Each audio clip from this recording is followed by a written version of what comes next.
दोस्तों, समाज में नफ़रत का कारोबार करने वालों ने एक समुदाय विशेष के खिलाफ जो घृणा और नफ़रत का एक माहौल बनाया हुआ है, उसके भविष्य में होने वाले समाज पे परिणामों को सोचकर ऐसा लगता है कि हमने अपने इतिहास से कुछ सीखा ही नहीं है। दोस्तों, ये तो इतिहास के पन्नों में दर्ज हज़ारों ऐसी घटनाएँ हैं, जिनसे हम लोग सबक हासिल करके अपने सुनहरे भविष्य का निर्माण कर सकते हैं। लेकिन क्योंकि इतिहास के किसी भी घटना को हर किसी को अपने हिसाब से देखने का और अपने नज़रिए से समझने का अधिकार है, तो उन्हीं इतिहास की घटनाओं से हम लोग नफ़रत के बीज लेके समाज में एक नफ़रत की फसल भी तैयार कर सकते हैं। जी हाँ दोस्तों, मैं बात कर रहा हूँ हाल ही में रिलीज़ हुई मूवी द कश्मीर फाइल की।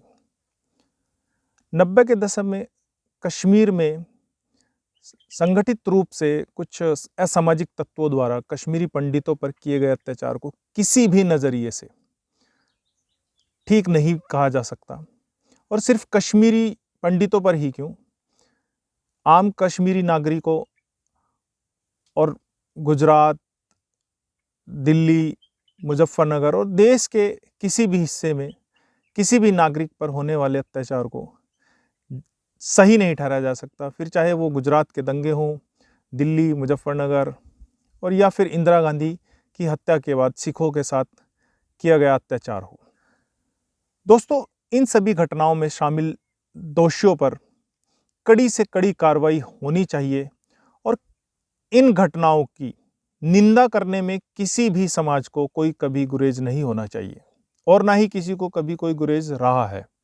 लेकिन दूसरी ओर दोषियों के धर्म, जाति और उनके नस्ल भेद को देखकर उनके पूरे समाज को आरोपित करना भी ठीक नहीं होगा और ना ही इन घटनाओं को आप किसी धर्म विशेष या समुदाय के साथ जोड़कर उस समुदाय या उस समुदाय के लोगों के खिलाफ नफरत फैलाने का काम भी नहीं कर सकते। क्योंकि चाहे कश्मीर हो, गुजरात, दिल्ली, मुजफ्फरनगर या फिर इंदिरा गांधी की हत्या के बाद हुए दंगे, इन सभी जगहों पे कहीं पर भी कोई धर्म युद्ध या जिहाद नहीं हो रहा था। ये पूरी तरीके से राजनीतिक प्रयोग था और ये राजनीतिक प्रयोग हो रहे थे।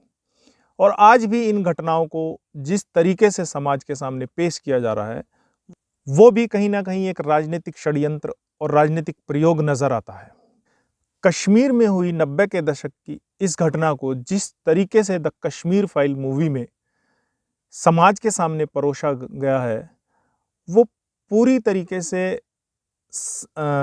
कमर्शियल और राजनीतिक उद्देश्यों को प्राप्त करने का एक सटीक उदाहरण नजर आता है। क्योंकि जैसा कि हम जानते हैं कि फिल्म मेकर समाज के सेंटिमेंट्स को बहुत अच्छे तरीके से समझते हैं और वो अक्सर उन सेंटिमेंट्स को भुनाने की कोशिश करते हैं।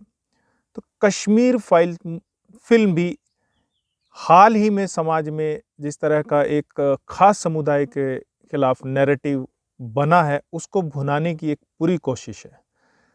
क्योंकि फिल्म मेकरों से लेकर कलाकार और सिनेमा हॉल के मालिक, सब लोगों ने इस फिल्म से एक मोटी और अच्छी खासी कमाई की है।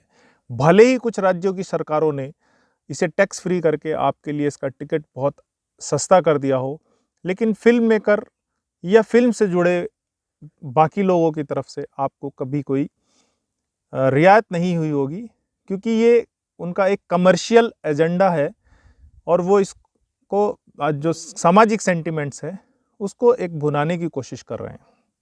इसलिए ये बात आप अच्छी तरह से समझ लो, ये कोई देशभक्ति नहीं है, ये आपके सेंटिमेंट्स का टोटली कमर्शियलाइजेशन है।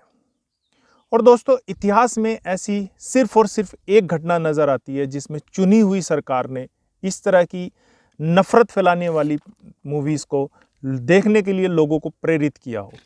जी हाँ दोस्तों, मैं बात कर रहा हूँ नाजी जर्मनी की। नाजी जर्मनी में 1940 में डिपार्टमेंट ऑफ फिल्म की स्थापना की गई, जिसका मुख्य उद्देश्य था सार्वजनिक ज्ञान और शिक्षा के उद्देश्य के लिए फिल्मों का निर्माण करना। और उस टाइम इस डिपार्टमेंट ने छोटी बड़ी मिला के लगभग 1000 फिल्मों का निर्माण किया और यहूदियों के खिलाफ नफरत फैलाने वाली फिल्म जिसका नाम था द इटर्नल ज्यूस एंड जज सॉस, उसका निर्माण भी इसी डिपार्टमेंट ने किया। और इस डिपार्टमेंट ने एक बैंक की स्थापना भी की जिसका मुख्य उद्देश्य था इस तरह की फिल्मों के लिए सस्ते ब्याज पर कर्ज उपलब्ध कराना और इस तरह की फिल्मों को टैक्स फ्री भी किया जाता था और साथ ही अवार्ड भी दिए जाते थे।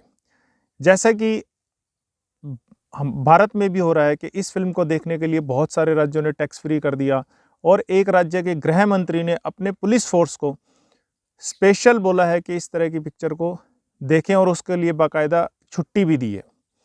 दोस्तों, नाजी जर्मनी में भी हिटलर के सहयोगी इस तरह की फिल्मों को देखने के लिए पुलिस और प्रशासन के लोगों को प्रेरित किया करते थे, क्योंकि हिटलर फिल्मों के पड़ने वाले मनोवैज्ञानिक प्रभाव के बारे में बहुत अच्छी तरह से जानता था।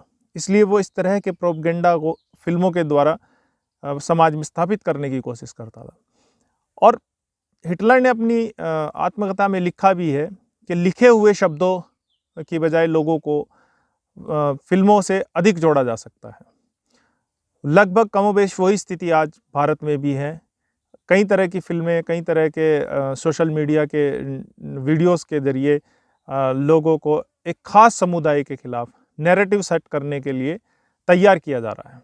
जैसा कि अभी मैंने बताया, इस तरह की मूवीज़ के और अन्य फिल्मों के मनोवैज्ञानिक प्रभाव को नकारा नहीं जा सकता।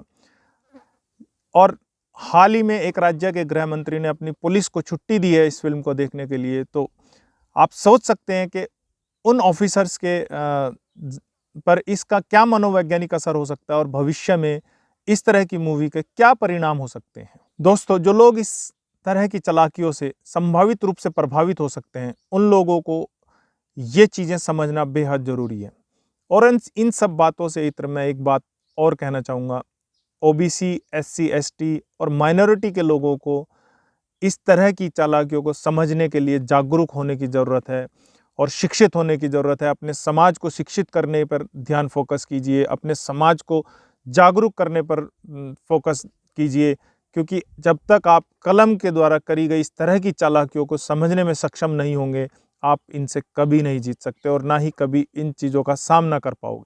और अंत में दोस्तों, जो लोग इस फिल्म को देखकर किसी निर्णय पे पहुंचने की कोशिश कर रहे हैं, मेरा उनसे अनुरोध है वो एक बार जय भीम, आर्टिकल 15 और शूद्र जैसी मूवियों को भी जरूर देखें, जो एक खास समुदाय के खिलाफ हजारों साल के अत्याचार की कहानी को बयां करते हैं। दोस्तों, आज के लिए इतना ही। अगर आपको ये वीडियो पसंद आई हो तो लाइक, शेयर और सब्सक्राइब ज़रूर करें। शुक्रिया।